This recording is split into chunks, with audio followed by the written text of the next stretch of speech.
नमस्ते दोस्तों, मैं शेफ संजय स्वागत करता हूं हमारे चैनल टीसीसी के अंदर आप सबका। आज आप सबके साथ मिलके एक रेसिपी बनाने वाला हूं जिसका नाम है रसमलाई। एक बार आपने घर में ये रेसिपी बना ली ना तो आप बार बार बनाएंगे और आप सबको इम्प्रेस करने वाले हैं। रेसिपी बनाते वक्त हमें बस 2-3 चीज़ों का बड़ा ध्यान रखना है। एक तो इसका मिल्क कैसे कडल होगा वो सही तरीका होना चाहिए हमारे पास। साथ साथ जब हम इसकी चाशनी बनाएंगे तो क्या सही प्रोसेस है और क्या सही मेजरमेंट है वो बताऊँगा। जब रसमलाई बनाते हैं तो उसका एक ही प्रॉब्लम आती है रसमलाई बनाते वक्त, या तो वो टूट सी जाती है या उसका जो स्पंज होता है वो सोक नहीं करता है रस को। तो बस ये 2-3 चीज़ें हैं जिनका हमें ध्यान रखना है। और सिंपल केवल मिल्क, शुगर और थोड़े से नट्स लेके आज ये रेसिपी आपके साथ बना रहा हूँ। मैं वेस्ट नहीं करते हैं, सबसे पहले रेसिपी की तरफ बढ़ते हैं। अब सबसे पहले एक मोटे तले का बर्तन ले लीजिए और मोटे तले के बर्तन लेके उसमें 1 लीटर फुल फैट भैंस का मिल्क आप ऐड कर लीजिए। आपको बस इस चीज़ का ध्यान रखना है कि आपको इसको स्टीयर करते रहना है और एक बॉईल पे ले आना है। अब जब इस पर एक बॉईल आ जाए तो 7 से 8 पीस पिस्ता स्लाइस, 7 से 8 पीस बादाम की कतरनें, छोटी कटोरी केसर और 3 से 4 पीस इलायची पाउडर आप इसके अंदर ऐड कर लीजिए और इसको स्टीयर करते रहिए। बस इस स्टेज के अंदर आपको हाफ कटोरी इसके अंदर शुगर ऐड करनी है और शुगर ऐड करने के बाद आपको इसको स्टीयर करते रहना है। बस इस चीज़ का ध्यान रहे दूध नीचे लगे नहीं।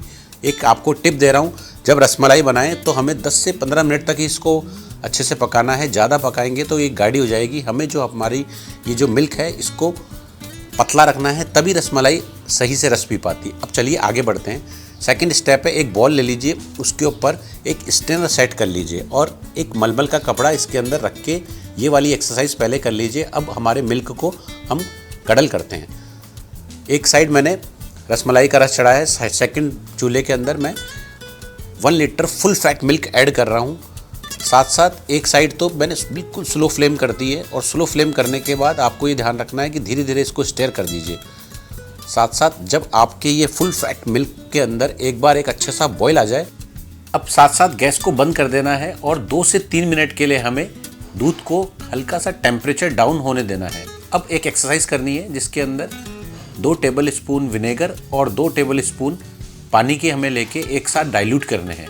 अब हमें जो मिल्क हमारा 2 से 3 मिनट तक ठंडा हो गया है उसके अंदर धीरे धीरे हमें एकदम से इसको कडल नहीं करना है। धीरे धीरे आप उसको डालिए और स्टीयर करिए एक लकड़ी की चम्मच से, तो आप पाएंगे धीरे धीरे ये डाइल्यूट होगा। तो इससे क्या होगा कि जो हमारा छेना होगा वो धीरे धीरे फटेगा। एकदम से इसको शॉक नहीं देना है।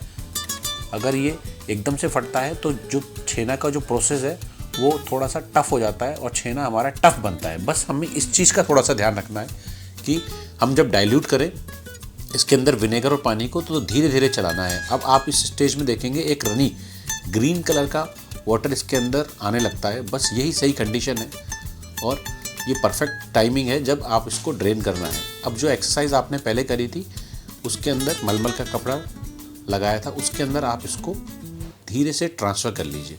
और ट्रांसफ़र करने के साथ साथ ही आपको एक चीज़ का ध्यान रखना है कि ये कैरी फॉरवर्ड कुकिंग होती है, इसलिए आप इसके अंदर आइस वाटर से ठंडा कर लेना है। और जो इसके अंदर विनेगर की जो खटास होगी वो भी इससे आपकी रिमूव हो जाती है। और छेने को धो लेना है और मलमल के कपड़े को आप उठाइए और इस तरह से आपको स्क्वीज़ करना है कि बहुत ज़ोर से इसको प्रेस नहीं करना है। बस इस चीज़ का हमें थोड़ा ध्यान रखना है। जो अपने आप मॉइस्चर निकले उसको निकलने दीजिए और एक बार मॉइस्चर जब निकल जाए तो उसके बाद आपको ये ध्यान रखना है ये जो धार बनती है मॉइस्चर की बस ये रुक जाए। तो इसी कंडीशन में आपको इसको एक बार अच्छे से स्क्वीज़ करके और छन्नी के ऊपर रख देना है। अब वो जो इसके अंदर बचा हुआ एक लिक्विड होता है जिसको वे प्रोटीन भी कहते हैं, आप चाहे तो इसकी दही भी जमा सकते हैं। और आप पाएंगे जो हमने मिल्क करा था वो धीरे धीरे बिल्कुल स्लो फ्लेम के अंदर रिड्यूस हो गया है और एक परफेक्ट हमारी मिल्क बन चुका है। और आप इसको एक बॉल में ट्रांसफ़र कर लीजिए। अब साथ साथ हमें जो छेना है उसको प्रोसेस करना है। तो सबसे पहले एक गीला डस्टर आप ले लीजिए और उस पर एक थाल मैनेज कर लीजिए, इससे आपकी थाल हिलेगी नहीं। अब साथ साथ चाशनी भी हम डेवलप कर लेते हैं। इसका आप नोट कर लीजिए, 1.5 कप शुगर हमें ऐड करनी है और 6 बड़े कप पानी हमें इसमें ऐड करना है। जब आप चाशनी बनाएंगे तो आपको इस चीज़ का ध्यान रखना है कि इसको बहुत तेज़ फ्लेम नहीं करना है और ना ही किसी तार की कोई चाशनी बनानी है। सिंपल लो फ्लेम के अंदर आप चाशनी को बनने दीजिए। अब 10 से 15 मिनट हो गए हैं। जो हमारा छेना था उसमें जो एक्सेस पानी था वो रिमूव हो चुका है। तो आप ये देखिए इस तरह से ये छेना जो है उसमें थोड़ा सा मॉइस्चर है। और अगर आप फर्स्ट टाइम रसमलाई बनाने जा रहे हैं तो 2-3 चीज़ों का आपको थोड़ा ध्यान रखना पड़ेगा, वो मैं आपको बता देता हूँ। एक बार आप इसको अच्छे से तोड़ लीजिए और अपने पाम की सहायता से थाल में हल्का सा इसको धीरे धीरे प्रेस कीजिए। बस आपको बहुत ज़्यादा प्रेशर इसके अंदर नहीं रिलीज़ करना है, वरना सारा फैट इसके निकल जाता है। और अगर फर्स्ट टाइम आप बना रहे हैं तो थोड़ा सा आप इसके अंदर मैदा ऐड कर लीजिए। इससे थोड़ी सी इसके अंदर बाइंडिंग भी आ जाएगी और एक स्मूथ टेक्सचर आ जाएगा। बहुत ज़्यादा मैदा ऐड नहीं करना है, वरना स्पॉन्जी नहीं बनेगा आपका रसमलाई। और धीरे धीरे करके उंगलियों की सहायता से आप इसको एक बार राउंड शेप में सारे रसमलाई के छोटे छोटे शेप कर लीजिए। अभी ये बहुत छोटा शेप लग रहा है, लेकिन जब ये चाशनी में जाएगा तो ये बहुत बड़ा साइज़ डेवलप कर लेता है। तो आपको सबसे पहले सारे छेनों को शेप ले लेना है। और जब आप सारे शेप ले लें तो दोनों हथेलियों की सहायता से आप इसको जेंटली प्रेस कर लीजिए। अब ये देखिए जो रसमलाई जो हमने डेवलप की है उसके अंदर थोड़ा सा भी क्रैक नहीं आना चाहिए। जिस तरह से हम रसगुल्ले और गुलाब जामुन को शेप देते हैं वैसा एक राउंड शेप आप ले लीजिए। और उसके बाद एक छोटा सा हमें एक्सरसाइज करनी है, हथेली के बीच में इसको रख के प्रेस करना है और एक टिक्की का शेप हमें इसको डेवलप कर लेना है। तो आप पाएंगे 18 से 20 पीस इसके अंदर रसमलाई की टिक्कियाँ बन गई है। और आप ये देखिए इसके अंदर किसी भी तरह का कोई क्रैक नहीं है, बस यही इंपॉर्टेंट पार्ट है।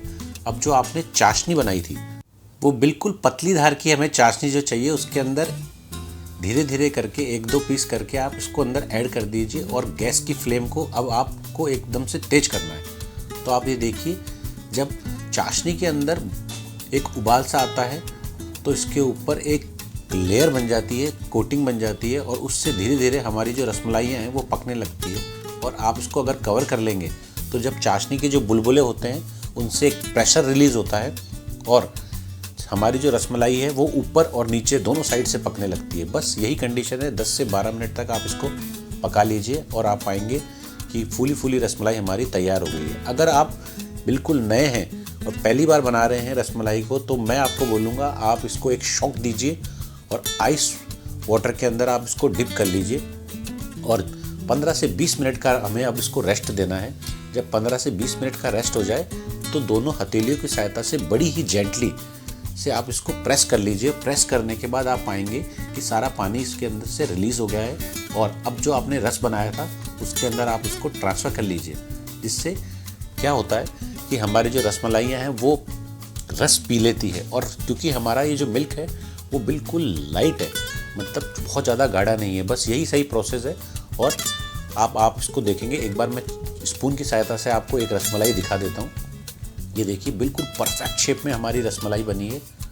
बस आपको 2-3 प्रो टेक्निक है, उनको बड़ा ही ध्यान रखना है, उसको फॉलो करते आप चलिए। अब यहाँ पे आपको क्या करना है, थोड़ा सा पेशेंस रखना है और 2-3 घंटे के लिए आप इसको चिल कर दीजिए फ्रीज़र के अंदर। और अब ये देखिए 2-3 घंटे बाद मैं इसको ले आया हूँ।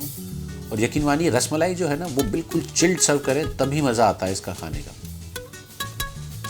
और आप चाहें तो मिट्टी के बर्तन का भी प्रयोग कर सकते हैं। मिट्टी के बर्तन के अंदर आप इसको सर्व करेंगे तो 18 से 20 पीस हमारे आराम से 1 लीटर के अंदर बन जाते हैं। तो आप ये देखिए सारी रसमलाई मैंने सेट कर ली है। और बादाम के स्लाइस, पिस्ता स्लाइस और केसर, और आप चाहें तो गुलाब की पत्तियों से भी इसका डेकोरेशन कर सकते हैं और बड़ी आसानी से बन जाती है। आप ज़रूर अपने घरों में बनाएं। और अगर मेरी ये रेसिपी आपको पसंद आ गई हो तो प्लीज़ लाइक, शेयर और सब्सक्राइब करना